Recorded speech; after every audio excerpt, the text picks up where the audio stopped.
നിങ്ങൾക്ക് അറിയാവുന്ന ഒരു കാര്യമാണ് രാഹുൽ ദ്രാവിഡ്, സഞ്ജു സാംസൺ. ആ ഒരു ഇഷ്യൂ ആണ് ഏറ്റവും കൂടുതൽ ചർച്ചയായിക്കൊണ്ടിരിക്കുന്നത്. രാഹുൽ ദ്രാവിഡ് ഈ ഒരു കാര്യം തള്ളിയിരുന്നു.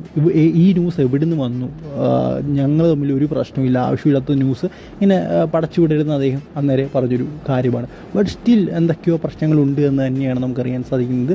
ആ ഒരു അവർ ചർച്ച ചെയ്യുന്ന സമയത്ത്, ആ ഒരു സൂപ്പർ ഓവറിൻ്റെ സമയത്ത് സഞ്ജു സാംസൺ അതിൽ പങ്കെടുക്കാതിരുന്നതും അദ്ദേഹത്തിൻ്റെ ഒരു താല്പര്യമില്ലായ്മയൊക്കെ നമ്മൾ കണ്ടൊരു കാര്യമാണ്. സോ ഇപ്പോൾ എല്ലാവരും പറയുന്ന കാര്യം എന്ന് പറയുന്നത് അടുത്ത സീസണിൽ ഇവരിൽ ഒരാളെ ടീമിൽ കാണത്തുള്ളൂ എന്നാണ്. ഒന്നെങ്കിൽ സഞ്ജു സാംസൺ അല്ലെങ്കിൽ രാഹുൽ ദ്രാവിഡ് എന്നാണ് ഇപ്പോൾ പലരും പറയുന്നത്. സോ എനിക്കങ്ങനെ തോന്നുന്നില്ല. എല്ലാവരും ഇങ്ങനെ പറയുന്നത് എനിക്ക് തോന്നുന്നു. കാരണം രാഹുൽ ദ്രാവിഡാണ് സഞ്ജു സാംസൺ ആദ്യമായിട്ടൊരു അവസരമൊക്കെ നൽകിയത്. അദ്ദേഹം കാരണമാണ് ഈ ഒരു ലെവലിലേക്ക് സഞ്ജു സാംസൺ എത്തിയത്.